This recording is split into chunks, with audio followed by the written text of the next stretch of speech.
انہیں فوج میں نہیں آنے دیا، فوج میں آئیں گے یہ اپنے ساتھ بغاوت کے جراثیم لائیں گے۔ فوج ساری اسی پنجاب سے جہاں وفاداری ہی وفاداری تھی، اور یہی کی فوج نے جا کر خانہ کعبہ پر گولیاں چلائیں، اور یہی کی فوج نے جا کر جنرل ایلن بی کو دمشق کا قبضہ لے کر دیا۔ یہ تاریخی پس منظر ذہن میں رکھیے۔ بہرحال ایک طرف تو شکل یہ جاری تھی، دوسرا معاملہ اور ہوا۔ ہندوستان میں چونکہ اپنی تہذیب اور اپنی ثقافت سے بہت دور آ چکا تھا، 1000 سال تک مسلمانوں کے زیر حکومت رہا، تو اس کے کچھ اثرات ہونے تھے کہ نہیں ہونے تھے؟ ہم پر انگریز 100 برس 200 برس حکومت کر کے گیا ہے، تو اس کی تہذیب ہمارے اندر سرایت کر گئی کہ نہیں؟ چنانچہ آپ کے علم میں ہوگا کہ ہندو بھی فارسی پڑھتے تھے، ملازمت کرنی ہے تو فارسی پڑھو گے، مسلمانوں کی حکومت ہے، سرکاری زبان جو ہے وہ تو فارسی ہے، فارسی پڑھتے تھے۔ لہذا جب انگریز نے ایک کلچرل ریولوشن شروع کیا یہاں، ثقافتی انقلاب، وہ کیا تھا؟ ان ہندوستانیوں کو انگریزی پڑھاؤ، انگریزی خیالات پڑھاؤ، انگریزی نظریات پڑھاؤ، انہیں انگریز بنا لو۔ یہ لارڈ میکالے کا قول ہے، جس نے کہ نظام تعلیم بنایا تھا۔ ہم وہ تعلیم کا نظام چاہتے ہیں کہ ہندوستان کے لوگ چمڑی کی رنگت کے سوا ہر اعتبار سے یورپین ہو جائے۔ چمڑی کی رنگت تو ہم نہیں بدل سکتے، جو کالی ہے، ساملی ہے، جو ہے وہی رہے گی، لیکن یہ کہ سوچ میں، فکر میں، اقدار میں، خیالات میں، نظریات میں، رہن سہن میں، وضاقتہ میں، نشست و برخاست میں یورپین بنا لو۔ یہ جو ایک ان کا کلچرل ریولوشن تھا، ہندو نے اس کو ایمبریس کیا، سینے سے لگایا۔ ٹھیک ہے، ہم پہلے فارسی پڑھتے تھے، اب انگریزی پڑھیں گے، کیا فرق پڑتا ہے؟ لیکن مسلمانوں میں ایک تقسیم ہو گئی زبردست۔ علماء کا ایک بڑا مؤثر طبقہ کھڑا ہو گیا، انگریزی نہیں پڑھیں گے، نان کوآپریشن، ترک موالات، نہ انگریزی پڑھیں گے، نہ انگریزی تہذیب اختیار کریں گے، نہ کرسی میز پر بیٹھ کر کھانا کھائیں گے، نہ چمچے اور کانٹے استعمال کریں گے، انگریز سے متعلق کوئی شے ہم قبول نہیں کریں گے۔ لہذا ہم تو اپنے کونوں خدروں میں بیٹھ کر دارالعلوم دیوبند قائم کر لیا گیا، قال اللہ قال الرسول کے اندر رہیں گے، اپنے ان روایات کو زندہ رکھیں گے، انہیں سینے سے لگائے رکھیں گے، نہ انگریزی تعلیم حاصل کریں گے اور نہ انگریزی علوم حاصل کریں گے۔ اب سائنس بھی جو آ رہی تھی تو انگریزی میں پڑھائی جا رہی تھی نا، انگریزی پڑھو گے تو سائنس پڑھو گے۔ اس کا ایک بہت خوفناک نتیجہ نکلنے والا تھا، کیونکہ اگر آپ انگریزی نہیں پڑھتے، انگریزی ملازمتیں نہیں ملیں گی، انگریزی نہیں پڑھتے، سائنس نہیں پڑھیں گے تو دنیا میں بہت بیکورڈ رہ جائیں گے۔ چنانچہ ایک انگریز نے زبردست کتاب لکھی، اور انڈین مسلمانز، W ہنٹر، اور اس میں مرثیہ کہا کہ اگر یہی صورتحال جاری رہی تو مسلمان یا تو منڈیوں میں پلے دار رہ جائے گا، یا وہ قصائی رہ جائے گا، یا ہمارے دفتروں تک رسائی ہوئی تو بس دفتری کی حد تک، چپڑاسی اور دفتری، اللہ اللہ خیر صلی اللہ، باقی یہ عظیم قوم جو ہے یہ بالکل ختم ہو کر پیچھے نکل جائے گی۔ اس مرحلے پر ایک عظیم شخص سامنے آیا۔ ہمیں ان کے بہت سے نظریات سے بڑا شدید اختلاف ہے، لیکن یہ کہ مسلمانوں کے مخلص ہونے کے اعتبار سے ہمیں ان کا قطعاً کوئی شبہ نہیں۔ سر سید احمد خان مرحوم، انہوں نے دو طرفہ کوشش کی، ایک کتاب لکھی اسباب بغاوت ہند، اور انگریزوں کو بتایا کہ نہیں، مسلمان باغی نہیں ہے، آپ نہ گھبرائیں، مسلمان پورا من شہری رہے گا، آپ فکر نہ کریں، تاکہ وہ جو دوری انگریز کو ہو رہی تھی اس میں کچھ کمی آئے۔ مسلمانوں کو تلقین کی، بھائی انگریزی پڑھو، ٹھیک ہے ان کے علوم میں جو چیزیں غلط ہیں ان کو ریجیکٹ کر دو، لیکن جو ٹھیک ہے وہ تو لو، ورنہ تو تم رہ جاؤ گے وہی پلے دار یا قصائی یا دفتر میں دفتری، بس اللہ اللہ۔ تو ہمارے ہاں ایک تقسیم ہو گئی جبکہ ہندوؤں نے بحیثیت مجموعی پوری قوم نے انگریز کے کلچرل ریولوشن کو ویلکم کیا، ہمارے ہاں تقسیم ہو گئی۔ اس کا بھی ایک نتیجہ یہ نکلا، ہندو ہم سے بہت آگے نکل گیا، تعلیم میں آگے نکل گیا، پھر ملازمتوں میں آگے نکل گیا، انگریزوں نے ان کی حوصلہ افزائی کی، قرب عطا کیا، اور یہ ساری چیزیں اس لیے دو وجہ سے، ایک ان میں وہ خیال تھا کہ بغاوت کے جراثیم نہیں، پہلے غلام تھے اب بھی غلام ہیں، اور دوسرے یہ کہ انہوں نے ہمارے اس کلچرل ریولوشن کو جو ہے پوری سنجیدگی کے ساتھ قبول کیا ہے۔ اس کے نتیجے میں وہ مسئلہ جو میں پہلے آپ کو بتا چکا ہوں اب بہت گمبھیر ہو گیا کہ ہندوستان میں مسلمانوں کے لیے بڑا شدید خطرہ ہو گیا کہ ہندو بری طرح چھا جائے گا اور مسلمان کی کوئی حیثیت نہیں رہ جائے گی، جس نے یہاں 1000 سال حکومت کی تھی۔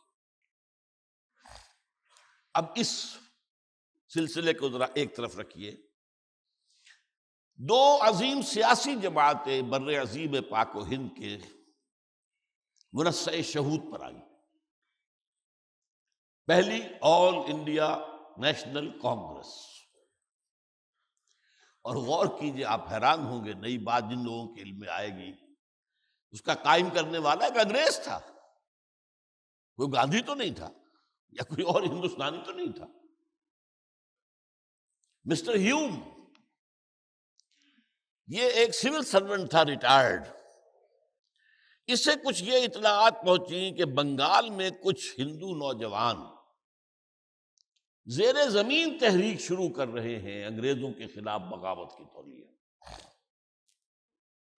تو اس نے یہ خیال ظاہر کیا اور جا کر اس نے وقت کا جو وائس رائے تھا اس سے بات کی، لارڈ لٹن سے بھی، اور پھر اس کے جانے کے بعد لارڈ ڈفرن سے، کہ اس کا کوئی متبادل ہونا چاہیے، اور مشورہ یہ طے پایا کہ ایک ایسی جماعت بنا دو، انہیں ہندوستانیوں کو بنا کے دے دو کہ یہ دستوری طور پر، پرامن طور پر قانون کی حدود میں رہتے ہوئے اپنے حقوق طلب کریں، اپنے معاملات پیش کریں، اپنی شکایات جو ہے وہ ہمارے سامنے پیش کریں، ان کا ازالہ کروائیں، تاکہ وہ ادھر کا معاملہ نہ ہو جائے کہ کہیں وہ جو انڈر گراؤنڈ قسم کی کوئی دہشت گرد تنظیم جو ہے وہ کہیں سامنے نہ آ جائے۔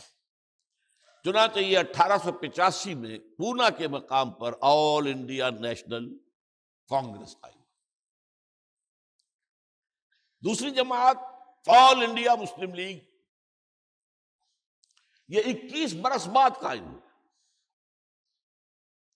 اور اس کا یہ ہے پس منظر، 1905 میں انگلستان میں لبرل پارٹی کی حکومت ہوئی، اور انہوں نے طے کیا کہ اب ہندوستانیوں کو ہم کچھ سیاسی حقوق دیں گے، ان کی ایڈوائزری کونسل بنا دی جائیں، وائسرائے کی کونسل ہو جائے، اس میں ہندوستانی بھی آئیں، انہیں بھی معلوم ہو کہ ہماری بھی کوئی حیثیت ہے، ہماری بھی رائے جو ہے کہیں سنی جاتی ہے، تو اس طریقے سے کچھ حقوق ان کو دیے جائیں۔ لبرل پارٹی جو ہے اس کا یہ پروگرام تھا۔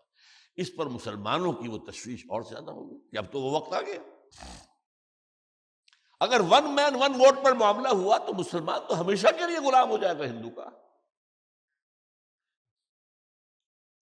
اور یہ سب سے پہلے جو خیال آیا وہ نواب محسن الملک، جو سر سید احمد خان کے نائب کہہ لیجئے، جانشین کہہ لیجئے، بڑے قریبی رفیق کار تھے۔ تو علی گڑھ ہی کے ایک رئیس محمد اسماعیل صاحب، وہ بھی ان کے ساتھ شریک ہوئے۔ انہوں نے ہندوستان بھر میں مسلمانوں میں جو ایلیٹ لوگ تھے، نواب حضرات، بڑے لوگ، ان سے گفتگو کی، اور ایک فیصلہ ہوا کہ ایک وائس رائے کے پاس جو ہے وفد جانا چاہیے مسلمانوں کا، اور وہاں جا کر اپنی بات رکھنی چاہیے۔ اس کے لیے مدد انہوں نے لی علی گڑھ یونیورسٹی میں جو کالج تھا، ابھی صرف جو پرنسپل تھا وہ انگریز تھا، اس کے ذریعے سے ٹائم لیا پرائیویٹ سیکریٹری سے، اور شملہ گئے ایک پورا وفد لے کر، 35 افراد اس میں تھے۔ لارڈ ڈفرن سے ملاقات ہوئی، وہاں وہی دو باتیں سر سید والی، آپ مسلمانوں سے اندیشہ محسوس نہ کریں، مسلمان بھی اس جو رول آف لا ہے جو آپ نے شروع کیا ہے اس کے ساتھ ہے، اسے ذہن سے قبول کر چکا ہے۔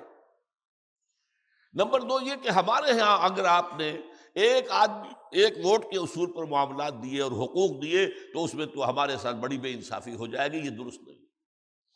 ہمارا جو علیحدہ ایک ہے معاملہ، ہماری سوچ علیحدہ ہے، ہماری تہذیب علیحدہ ہے، ہمارا تمدن علیحدہ ہے، ہماری ان تمام چیزوں کو ملحوظ رکھا جانا چاہیے۔ یہ 1905 میں وفد گیا ہے سر آغا خاں، جو اسماعیلی امام تھے، موجودہ جو پرنس کریم آغا خاں ہیں ان کے دادا، ان کی صدارت میں یہ وفد ملا، اور لارڈ ڈفرن نے تسلیم کیا کہ ہاں ہندوستان کا معاملہ خاص ہے، یہ یورپ کے معاملے پر جس طرح ہم لوگ چل رہے ہیں ون مین ون ووٹ اور اس سے حکومتوں کا بننا، یہ یہاں پر معاملہ نہیں چلے گا۔ یہاں پر لوگوں کے مختلف جو ہیں تہذیبی اور ثقافتی جو حلقے ہیں ان کا خیال رکھنا ہونا چاہیے۔ اس سے شہ ملی۔ 1906 میں آل انڈیا مسلم لیگ قائم ہوئی ڈھاکہ میں۔ نواب سلیم اللہ خاں مرحوم، ان کا محل نما جو ہے ان کی کوٹھی تھی، وہ میں دیکھ کر آیا جب میں گیا تھا بنگلہ دیش، لیکن یہ کہ وہاں پر مسلم لیگ قائم ہوئی ہے، اور اس کے صدر پھر آغا خاں ہی کو مقرر کیا گیا، اور نواب وقار الملک اور محسن الملک بھی ان کے نائبین میں سے تھے۔ اب یہ بھی ایک چیپٹر ذرا ختم کیجئے، اب آئیے ایک تیسرے چیپٹر پر۔ دو عظیم شخصیتیں مسلمانوں کے اعتبار سے اور پاکستان کے پس منظر کے اعتبار سے، دو عظیم شخصیتیں سامنے آئیں۔ ان کی شخصیتوں کا ذرا تکاملی مطالعہ ضرور کیجئے، اس سے بہت کچھ حقائق جو ہیں اس پر سے پردے اٹھیں گے۔ یہ ہیں دو کو فاؤنڈرز آف پاکستان۔ یہ دو نام ہمیشہ آپ سنتے ہیں، قائد اعظم علامہ اقبال، قائد اعظم علامہ اقبال، اگرچہ اس میں اولیت ہمیشہ دی جاتی ہے قائد اعظم کو اور علامہ اقبال کو ثانویت، جبکہ حقیقت میں اولیت جو ہے وہ اقبال کی ہے اور قائد اعظم کی ثانوی ہے۔ بہرحال یہ تو میں ابھی آپ کے سامنے تفصیل رکھوں۔ یہ دونوں شخصیتیں، نمبر ایک تو یہ کہ بالکل ہم عصر ہیں، ایک ہی عمر۔ 25 دسمبر سن 1876 کو جناح صاحب پیدا ہوئے، اور 9 نومبر 1877 کو اقبال صاحب پیدا ہوئے، 10.5 مہینے کا فرق ہے۔ اقبال کا تو یقین کے ساتھ معلوم ہے سیالکوٹ میں پیدا ہوئے، کوئی شک اور شبہ ہی نہیں، اور یہ کہ وہ کشمیری پنڈتوں کے نو مسلم خاندان سے ان کا تعلق تھا۔ محمد علی جناح کے بارے میں اول تو یہ بھی اختلاف ہے کہ پیدا کہاں ہوئے۔ کہا جاتا ہے آفیشلی کہ کراچی میں، لیکن سندھ میں سب لوگ جو ہے جس کا دعویٰ کرتے ہیں وہ جھرک میں پیدا ہوئے تھے۔ جھرک جو ہے ٹھٹے کے قریب ایک چھوٹا سا گاؤں تھا، وہاں پیدا ہوئے تھے۔ انہوں نے وہاں کے میونسپل ریکارڈز وغیرہ سے بھی ثابت کیا ہے۔ انسٹیٹیوٹ آف سندھولوجی ایک ہے کراچی یونیورسٹی کا، وہاں میں گیا تھا تو وہاں مجھے انہوں نے بتایا یہ مشہور ہو گیا ہے، بس وہ ولادت وہاں کی نہیں ہے۔ ہاں ان کے والد کا وہاں کاروبار تھا، یہ ہو سکتا ہے کہ پیدائش کے فوراً بعد وہاں چلے گئے ہوں، لیکن ولادت جو ہے وہ جھرک کی۔ اور ایک عجیب بات آپ کو سنا رہا ہوں۔ عام طور پر خیال یہ ہے کہ قائد اعظم محمد علی جناح اسماعیلی تھے، کھوجے۔ میرے علم میں ایک بات ایک دفعہ آئی ہے، وہ میں آپ کے ساتھ شیئر کر رہا ہوں، میں خود حیران ہوا پہلی مرتبہ۔ یہ نقوش ایک رسالہ بہت مشہور ہے، اس نے 1964 میں 1200 صفحے کے 2 والیوم شائع کیے تھے، آپ بیتی، اور جتنے بڑے مشاہیر لوگ ہیں ان کے حالات زندگی ان کے اپنے قلم سے یا ان کی اپنی تحریر سے یا تقریر سے جو سامنے آئے ان کو لکھا۔ تو قائد اعظم پر جو چیپٹر ہے اس میں ان کا یہ قول ہے محمد علی جناح کا، میں پنجابی راجپوت ہوں، میرے ایک جد کاٹھیا واڑ چلے گئے تھے، وہاں انہوں نے ایک خوجہ لڑکی سے شادی کر لی تھی اور انہی کے خاندان میں شامل ہو گئے تھے، اس وقت سے ہم لوگ خوجوں میں شمار ہونے لگے ہیں۔ میرے وہ جد جو کاٹھیا واڑ گئے تھے وہ ضلع منٹگومری کے رہنے والے تھے۔ اور حوالہ یہ ہے کہ یہ بات قائد اعظم کے منہ سے اس وقت نکلی جب نواب صاحب باغپت نے کہا کہ آپ کا خاندان تو تجارت پیشہ ہے، پھر آپ میں یہ گھن گرج کہاں سے آ گئی؟ آپ کی آواز میں گھن گرج؟ کاروباری آدمی تو ہوتا ہے نا، جیسے بنیا ہوتا ہے، وہ تو بہت ہی ہلکے ہلکے انداز میں بات کرتا ہے، وہ کوئی گرجدار آواز میں تو بات نہیں کرتا۔ کاروباری آدمی کا اپنا انداز ہے، ایک زمیندار کا، راجپوت کا اپنا انداز ہوگا۔ تو جب ان سے کہا گیا کہ یہ گھن گرج آپ میں کہاں سے آ گئی، تو اس کے جواب میں انہوں نے یہ کہا کہ میں اصل میں تو راجپوت ہوں، اللہ عالم۔ یہ ایک آپ 20 نمبر میں یہ موجود ہے، جون 1964 کے۔ اب